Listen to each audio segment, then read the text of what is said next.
Delirios de clonación. Fue un programa de alto secreto concebido en los niveles superiores de la Alemania nazi. El objetivo, engendrar superhombres científicamente. Himmler consideraba a las SS como la vanguardia de la raza suprema. Por lo tanto, quería que tuvieran el máximo número de hijos posibles. Pero después de la guerra, estos niños perfectos tendrían que enfrentarse a su pasado. Los 4 primeros años de mi vida estuve relacionada con las SS.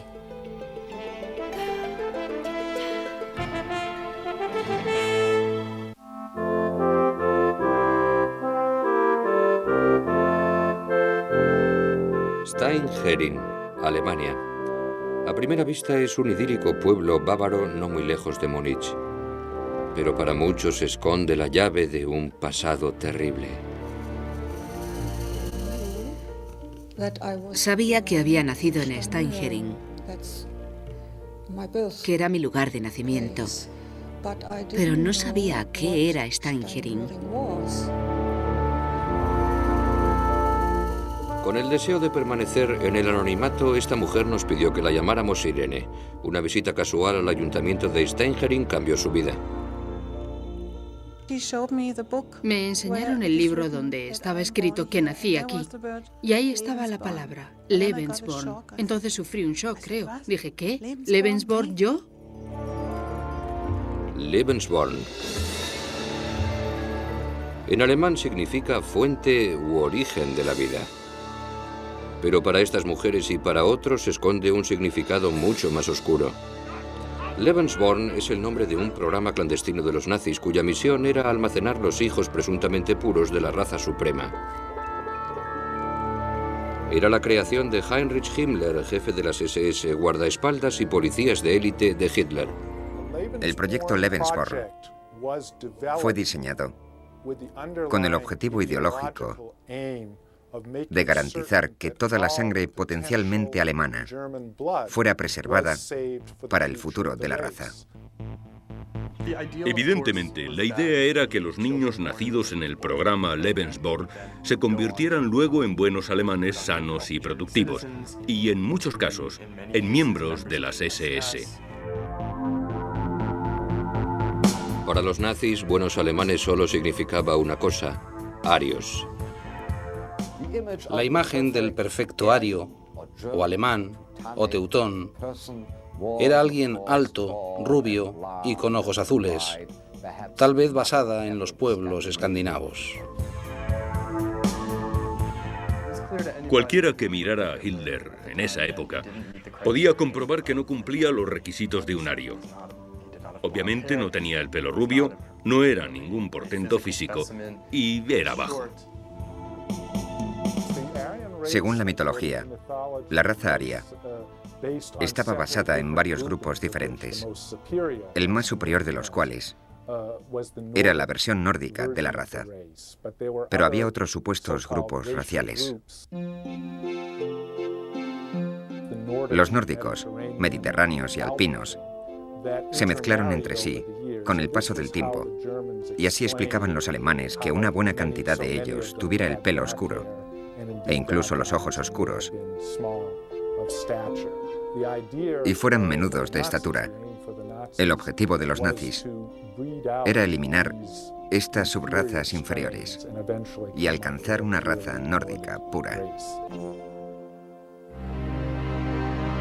Para fomentar este ideal ario, los nazis usaron los principios de una popular pseudociencia llamada eugenesia, que arraigó primero en Inglaterra y Estados Unidos. La eugenesia no era del todo una ciencia, aunque tenía base científica. Básicamente, era un concepto, un intento de mejorar en cierto modo la genética humana. El marco científico básico que permitiera llevar eso a la práctica no existía. Los defensores de la eugenesia creen que se debe fomentar que aquellas personas con genes supuestamente buenos, los inteligentes, sanos y rectos moralmente, tengan familias numerosas. Aquellos con genes supuestamente malos, los débiles mentales, los disminuidos y los delincuentes deben ser esterilizados o se debe impedir que transmitan sus rasgos de personalidad. Los primeros en llevar a cabo un programa así fueron los americanos. La esterilización eugenésica se realizó por primera vez en Estados Unidos. En Indiana se aprobó una ley en 1907 que permitía la esterilización de personas supuestamente incapacitadas mentalmente décadas antes de que se intentara algo parecido en Alemania. De hecho, en 1936, 35 estados norteamericanos ya habían adoptado leyes similares. Lo que hicieron los nazis fue añadir su sello personal. La eugenesia pasó de pretender la conservación de la raza humana a la conservación de la raza alemana y a la purificación de la raza alemana. También rechazaron el nombre de eugenesia porque no era una palabra alemana y lo llamaron Rassenhigiene o higiene de raza. Para garantizar la pureza racial del pueblo alemán, los nazis empezaron a aprobar nuevas leyes en cuanto llegaron al poder. La primera ley racial eugenésica, aprobada por el nuevo régimen en verano de 1933, fue la ley de esterilización obligatoria. Hasta cierto punto se basaba en los precedentes de Estados Unidos, pero ejecutada e impuesta con la meticulosidad teutona y con la autoridad de un Estado todopoderoso. Esta ley persigue frenar la reproducción de aquellos cuyas vidas el régimen considera inútiles, los enfermos mentales y los disminuidos de nacimiento. Cuando estalla la Segunda Guerra Mundial, se calcula que 320.000 alemanes han sido esterilizados, 1 de cada 200. Para intentar hacer realidad sus ideales racistas, los nazis se ayudan de una enorme campaña de propaganda y empiezan por las escuelas. Sacaban delante de la clase a un niño que fuera rubio, con ojos azules y con la piel blanca, y le medían la longitud del lóbulo de la oreja, su capacidad craneal, el color de sus ojos. Luego sacaban a otro alumno que no tuviera las mismas características y, de hecho, en algunos casos, que pareciera judío, y lo colocaban junto al otro alumno para que los demás dijeran al maestro cuáles eran las diferencias y por qué uno era mejor que el otro.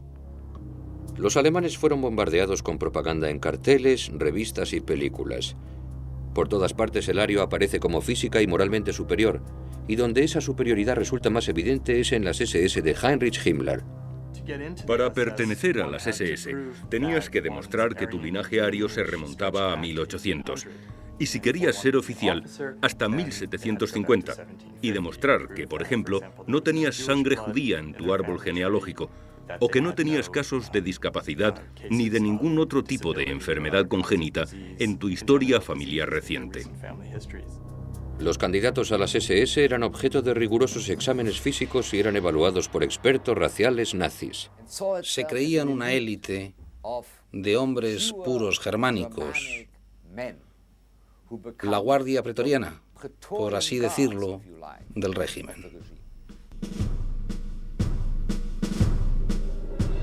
Himmler cree que el futuro del pueblo alemán está en manos de las SS. Hace todo cuanto está a su alcance para garantizar que transmitan su sangre aria sana. Desde antes de la Segunda Guerra Mundial, todos los hombres de las SS necesitan permiso para casarse, que solo consiguen si la futura esposa supera los exámenes físicos y las comprobaciones sobre la pureza racial de sus ancestros. Himmler consideraba a las SS como la vanguardia de la raza suprema. Por lo tanto, quería que tuvieran el máximo número de hijos posibles. Desde el punto de vista racista de los nazis, estos eran los mejores alemanes, los más sanos y los más puros racialmente. Esperaba de cualquier matrimonio de las SS un mínimo de 4 hijos. Y esos 4 hijos debían ser racialmente válidos, sanos y vigorosos. Para conseguirlo, insistía en que se examinara minuciosamente a cualquier mujer antes de que él o cualquier oficial superior concediera el permiso de boda. En la práctica, el estado civil no es esencial para Himmler. Lo más importante es que ambos padres sean racialmente aceptables y capaces de producir hijos sanos. Pero surge un problema. ¿Cómo garantizar que todos esos hijos ilegítimos racialmente puros tengan la educación adecuada? La respuesta es Lebensborn. La fundación tenía una misión: Proporcionar ayuda a las madres embarazadas, ya fuera de hijos legítimos o ilegítimos, si se podía establecer la pureza racial de ambos progenitores.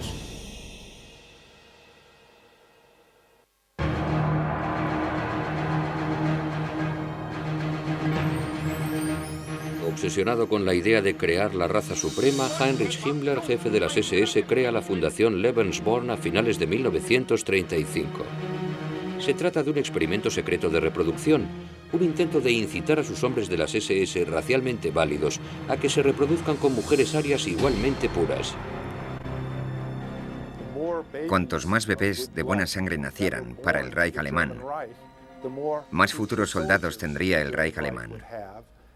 Y más futuros portadores de aún más futuros soldados tendría el Reich alemán. Y esto era presentado como una contribución patriótica al futuro de la raza. Uno de los objetivos principales de esta propaganda pronatal es el BDM o Bundes Deutsches Mädel, la Liga de Jóvenes Alemanas. Las mujeres que habían pasado por el BDM y por las organizaciones juveniles nazis eran en diversos sentidos candidatas ideales para Lebensborn. Por un lado eran jóvenes que habían sido aprobadas como arias, sanas y racialmente aceptables. Por otro lado, habían sido adoctrinadas durante años. Supuestamente, sabían que debían seleccionar a una pareja racialmente válida y que su obligación era producir el mayor número posible de hijos para la madre patria. Y es que en el mundo de la reproducción selectiva, cada bebé racialmente puro cuenta. Lebensborn estaba estrechamente ligado a los intentos de impedir abortar a las mujeres alemanas, y una vez más, solo a las que eran arias. A las SS no les importaba qué hacían las mujeres judías con sus bebés, les daba igual si abortaban o no. Pero el hecho de que las mujeres arias interrumpieran sus embarazos era una catástrofe para Himmler y las SS.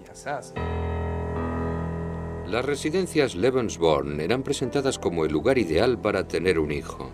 Tal y como afirma Himmler en un discurso en 1939, allí podían pasar las semanas anteriores al nacimiento de su hijo en un entorno agradable mientras esperaban el gran acontecimiento. Sin duda, las futuras madres recibían muchas ventajas yendo a una residencia Lebensborn. Recibían atención pre- y postnatal. También tenían la ventaja de la intimidad respecto de la sociedad exterior. Una vez que entraban, no tenían que sufrir las miradas de sus vecinos, amigos y transeúntes, que sabían que estaban embarazadas sin estar casadas. Las residencias Lebensborn, hay 10 en Alemania al final de la guerra, son un secreto a voces entre las altas esferas nazis. Se abren a las viudas de los hombres de las SS y a cualquier otra mujer aria embarazada que sepa de su existencia, si es que cumplen los estrictos requisitos de entrada. Para entrar en una residencia de maternidad, una mujer embarazada debía hacer varias cosas. Primero, someterse a un examen físico, someterse a una comprobación de sus antepasados, la misma a la que se sometían las futuras esposas de los miembros de las SS. Pero también tenían que nombrar al padre, y si el padre no era de las SS, y por lo tanto no se había examinado ya su pureza racial, debían encontrar documentación, pruebas de la pureza racial de su pareja, lo que no siempre era sencillo. Más de la mitad de las mujeres embarazadas que solicitan su admisión son rechazadas. De las que consiguen entrar, la mayoría son madres solteras. Se cree que al final de la guerra el número de nacimientos ilegítimos en las residencias Lebensborn alcanza el 90%. El programa se mantiene en secreto al público por esta misma razón.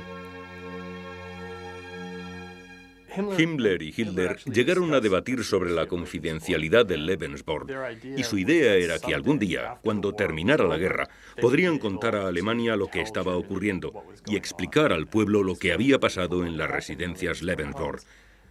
Pero la razón para mantenerlo en secreto era que la ilegitimidad seguía portando un gran estigma.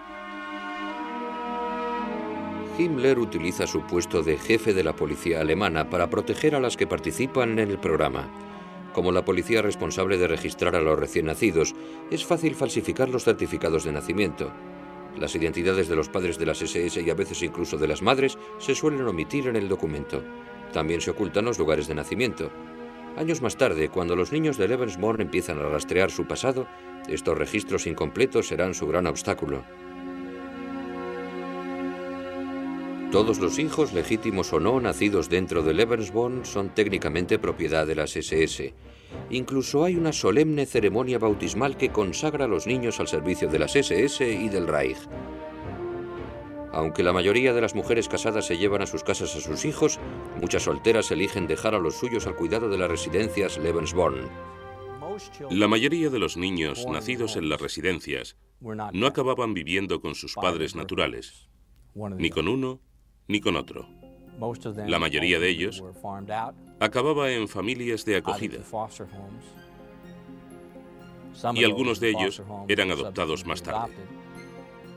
Evidentemente, los hombres de las SS y sus mujeres eran las perfectas familias de acogida, ya que ambos eran racialmente puros y físicamente sanos, y eran los que menos dudas ofrecían de ser buenos nazis, de proporcionarles una especie de, si así se puede decir, buena educación nazi. Una educación totalmente de acuerdo con los valores defendidos por los nazis. Himmler, a pesar de su papel como jefe de las SS, siempre encuentra tiempo para interesarse personalmente por el día a día de las residencias Lebensborn. Hay pruebas de que visitaba frecuentemente las residencias Lebensborn, de que pedía informes sobre el número de bebés que nacían y las condiciones de las residencias. Los niños nacidos el día de su cumpleaños, el 7 de octubre, recibían regalos especiales del Reichsur. Se convirtió en el tutor de cientos de estos niños. Le encantaban los niños, y él mismo produjo 2 hijos legítimos para, supongo, servir de ejemplo a sus hombres. Los niños que viven en las residencias Lebensborn pasan sus días realizando actividades al aire libre entre canciones y juegos aprobados por los nazis. Se les enseña a ser agresivos, activos, a ser líderes. Son el ojito derecho de Himmler. Este hombre creía en el Reich de 1000 años y creía que se tardaría unos 1000 años en reponer la sangre alemana. Por eso, estos bebés, estos niños de las residencias de maternidad de las SS, eran el futuro.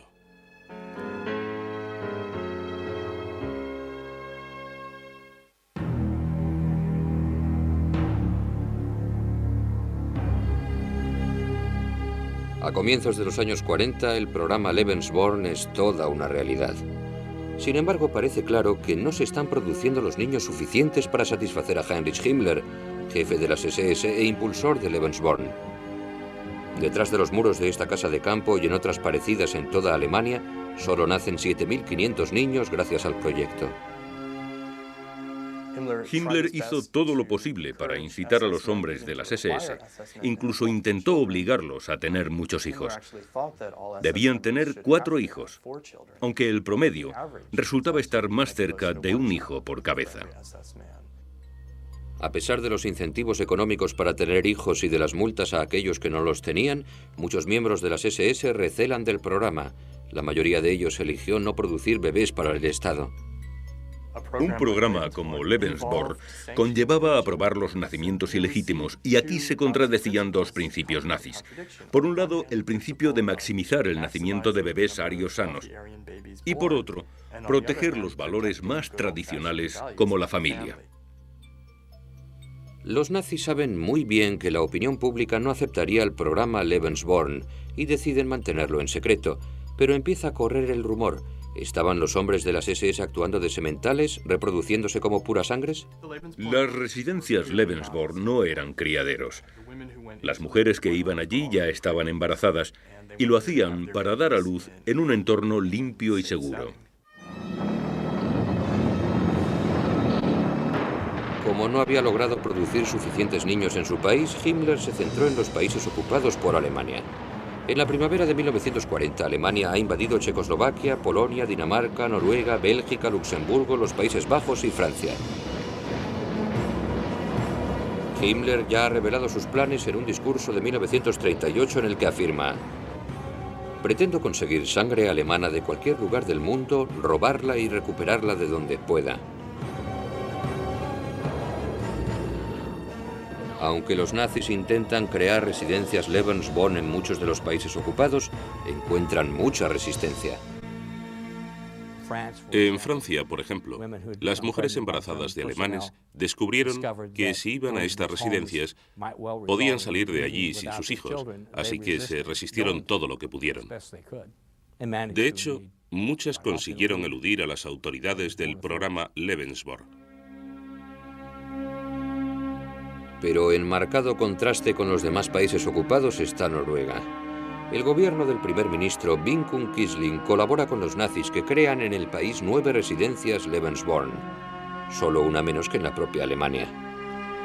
Himmler está muy satisfecho ya que las mujeres escandinavas tienen el pelo rubio y los ojos azules, que representan el ideal de rama nórdica de los arios. Cuando había relaciones sexuales entre alemanes y noruegas, no había mucha duda, a no ser que la Noruega tuviera antepasados judíos, de la validez racial del hijo que naciera. Thor Brandager es el producto de uno de esos romances durante la guerra. Hoy en día dirige la organización noruega Lebensborn. La Noruega era vista como la perfecta mujer aria. Buena sangre, rubia. Sí, se la podía llamar un aria pura.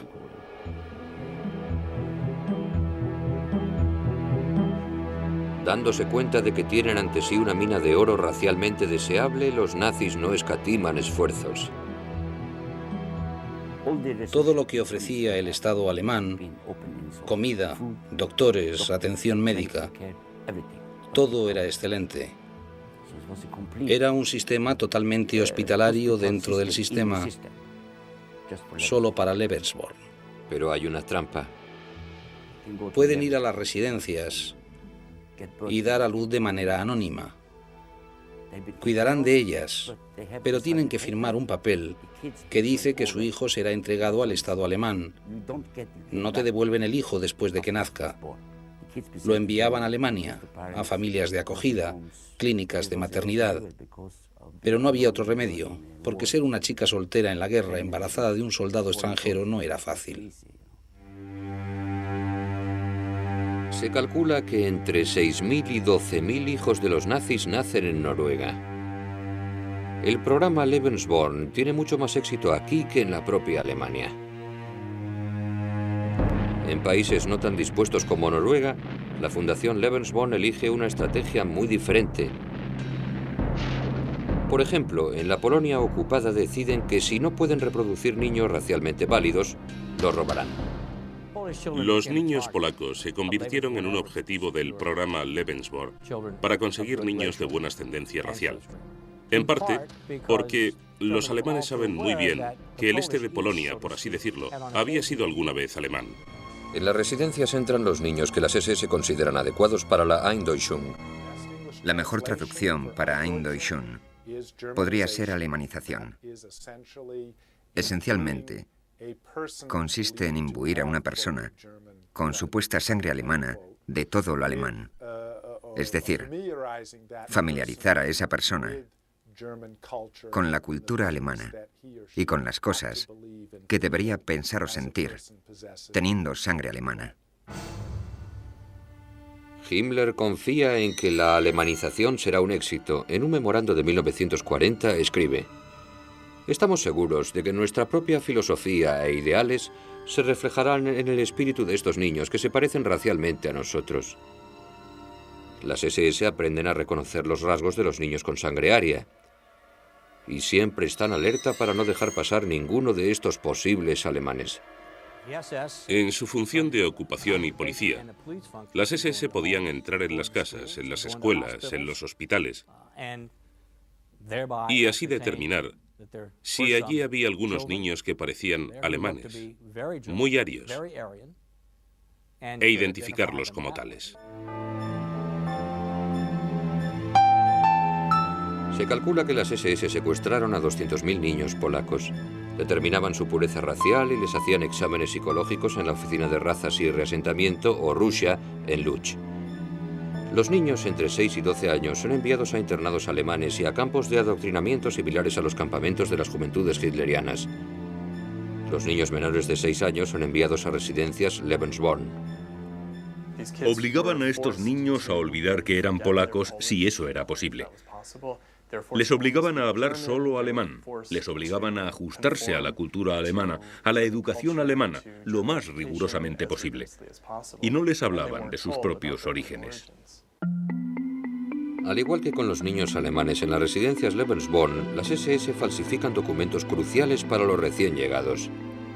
Les cambiaban el nombre y sobre todo el apellido, sino ambos.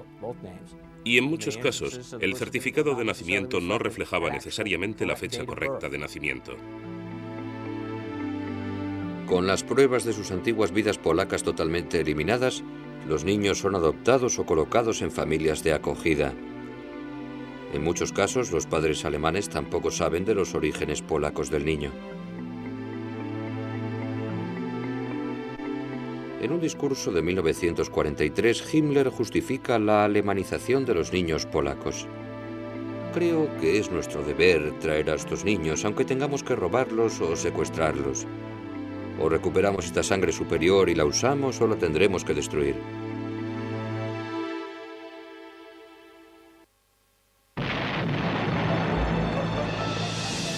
En abril de 1945, las tropas americanas, británicas y rusas se están cercando a Alemania. El ejército alemán, la Wehrmacht, se ve obligado a retirarse de los territorios ocupados. En inferioridad de hombres y de armas, el sueño de Hitler de un Reich de 1000 años se derrumba. Cuando la Wehrmacht tuvo que retirarse de la Unión Soviética y luego de Europa del Este, y por último volver a Alemania, las residencias Lebensborn fueron evacuadas. La rendición de Alemania el 7 de mayo de 1945 acaba con cualquier esperanza de una raza suprema.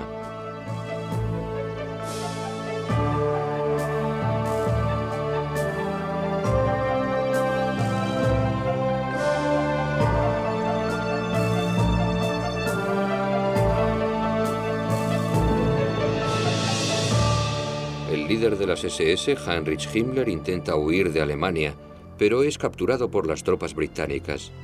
El 23 de mayo de 1945, estando detenido, se traga una cápsula de cianuro y se suicida.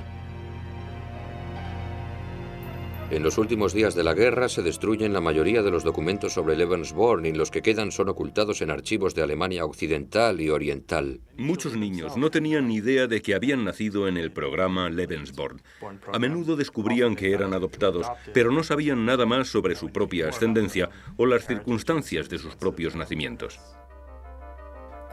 Después de la guerra, los padres adoptivos solían mantener en secreto las identidades de los niños de Lebensborn, incluso a los propios niños, por dos razones principales. Una era el estigma del nacimiento ilegítimo, y reforzar ese estigma en concreto era un doble estigma de asociación con el régimen nazi. Los niños que habían secuestrado en Polonia lo tienen especialmente difícil para descubrir su pasado. Como las SS han creado identidades y papeles falsos para ellos, encontrar a las familias reales de estos niños es una tarea prácticamente imposible. Se calcula que solo 40.000 de los 200.000 niños supuestamente secuestrados regresan a Polonia. Las autoridades angloamericanas se mostraron reacias a separar familias si el niño había sido adoptado y se adaptaba bien a su familia alemana. Y esta reticencia se vio reforzada por la llegada de la Guerra Fría y el establecimiento de un régimen comunista. Los miles de niños nacidos en Lebensborn tardarán años en empezar a comprender su papel en el experimento para crear una raza suprema. Helga Karau nació en la residencia Lebensborn de Steinherin, en Alemania. Mi madre era una mujer guapísima. Era alta, con ojos azules, rubia y muy hermosa. Llegó a Múnich en 1934 para trabajar como secretaria de Martin Bonin. El padre de Helga era un soldado de las SS con quien su madre tuvo una breve relación. Después de su nacimiento, la madre de Helga vuelve a trabajar en Berlín, mientras que Helga se queda al cuidado de una familia de acogida racialmente adecuada. Eran nazis de las altas esferas, que trabajaban para el representante del Führer. Para Helga, el legado de su pasado nazi no se puede olvidar. Estuve bajo la protección de las SS. Los 4 primeros años de mi vida, fui un miembro de las SS. Para los niños educados en Alemania, el legado de Lebensborn es una vergüenza y un secreto. Pero para aquellos nacidos en países ocupados como Noruega, ser identificados con Alemania se convierte literalmente en un delito. Cuando se firmó la paz, empezaron una guerra contra nosotros y nuestras madres. Montaron 9 campos de concentración y arrestaron a 14.000 niñas. Cuando arrestaban a la madre, nadie se hacía cargo de los hijos, porque estos estaban solos, desprotegidos, odiados por todo el mundo, por el Estado, por la Iglesia, por los expertos psiquiátricos y médicos, todos los odiaban. Sin ningún sitio a donde ir, muchos de los niños son internados en instituciones. Lo que ocurre en estas instituciones es grotesco. Escapa a la razón humana. Todo lo peor que puede hacer un adulto humano, cosas malas, feas, pederastia, sadismo, tortura, eso se hizo a estos niños en Noruega.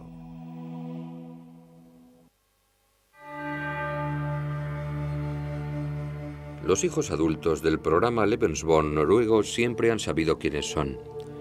Estos niños fueron tachados de traidores antes de que supieran andar.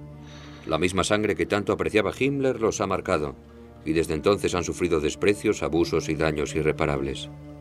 Alcoholismo, drogadicción, suicidio. En todo momento tenemos a alguien que se suicida, en todo momento, sin parar. En el 94, el 95, todas las semanas me entero de que algún amigo se ha tirado por una ventana, o que ha bebido hasta morir, o sobredosis, o atropellado por un coche, se ha ahorcado, se ha pegado un tiro, etcétera, etcétera. Un grupo de hijos del Lebensborn noruego ha demandado a su gobierno aduciendo que el Estado miró hacia otro lado mientras abusaba de miles de niños. Una de las razones es encontrar, si podemos encontrar un informe, un documento oficial para enseñárselo a la próxima generación de noruegos y decirles: jamás volváis a hacer algo así, aprended la lección. A diferencia de los noruegos, los hijos alemanes de Lebensborn nunca fueron tratados de manera diferente que sus semejantes.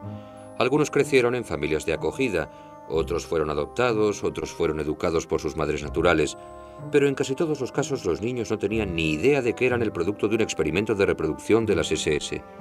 Sus madres no querían hablar de ello, y sus padres naturales parecían haberse desvanecido en el aire. Fue difícil para los niños de Lebensborn encontrar a sus padres después de la guerra, en parte porque sus padres no querían que los encontraran y los identificaran como hombres de las SS.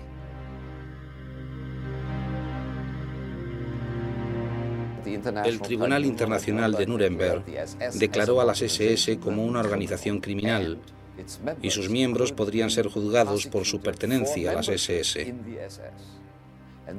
Y los que habían sido miembros sabían que tenían que quemar, enterrar o destruir sus antiguos uniformes. Además, los certificados de nacimiento están incompletos o son imprecisos. Los registros de Lebensborn han sido destruidos o dañados. Los pocos niños de Lebensborn en Alemania que descubren sus orígenes lo hacen por casualidad. Irene, tal y como quiere que la llamemos, descubrió que era una niña de Lebensborn en una visita fortuita a Steinherin. Su padre era uno de los pocos que no intentó ocultar su identidad. El año pasado, cuando vine por primera vez a Steinherin, vi por primera vez en mi vida el documento donde admitía su paternidad. Y después, con este documento, Pude ir al Centro de Documentación de Berlín y buscar su archivo, que encontré. Tenía unas 100 páginas y así sé un poco más sobre mi padre, pero el archivo termina en diciembre del 44. Desde entonces, no sé qué ha sido de él. Con 42 años, Irene descubrió también la identidad de su madre natural, que vive en Leipzig, en la antigua Alemania Oriental. Aunque hablan a menudo, muchas de las preguntas de Irene siguen sin respuesta. Y ella no tenía ni idea de Lebensborn. Le pregunté, la vi hace 3 semanas y le enseñé el documento y le dije, ¿ves? Esa es tu firma. Y ahí pone Lebensborn. Y ella respondió que no sabía lo que era. No me lo creo. Creo que, en cierto modo, ella no quiere verse manchada por esta palabra. Lebensborn. A diferencia de Irene, aún hay muchos alemanes que no saben que pueden haber participado en el proyecto Lebensborn. Y aunque hace poco los registros salieron a la luz, muchos ni siquiera saben que deberían buscarlos. Para descubrir sus orígenes, los niños de Lebensborn, que no sabían que lo fueron, necesitaban algún indicio de que no eran quienes creían ser. Y ese impulso llegó con la caída del muro. La apertura general de archivos en Alemania Oriental no solo sacó a la luz algún que otro documento sobre Lebensborn, sino que también forzó una gran reevaluación de muchas instituciones, organizaciones y personas en Alemania Oriental. Ahora, Lebensborn ha recibido algo de atención. Y solo ahora, en los últimos años, algunas personas nacidas dentro del programa Lebensborn han descubierto su pasado. Así han sabido del programa. A pesar de comprender ya su pasado, saber que uno ha nacido en Lebensborn no siempre es fácil de llevar. Nadie puede entender lo de Lebensborn. Nadie sabe exactamente qué ocurrió bajo la palabra Lebensborn. Es difícil vivir con esta idea. No sé qué les ocurrió a los niños de Lebensborn en Alemania, pero creo que tuvieron una mala vida. Es posible que estos niños, que fueron concebidos para dominar el mundo, nunca escapen de su legado. Muchos son ilegítimos y todos están ligados a un pasado nazi. Pero la duda sigue estando ahí. ¿Habrían sido estas personas la vanguardia de la raza suprema? ¿Podría haber funcionado el retorcido experimento de Himmler? Solo era una idea extraña. Pensar que el pelo rubio y los ojos azules son los criterios para crear seres humanos superiores no tiene ningún sentido para prácticamente nadie. Creo que si pretendes buscar el pelo rubio y los ojos azules, probablemente lo puedas conseguir.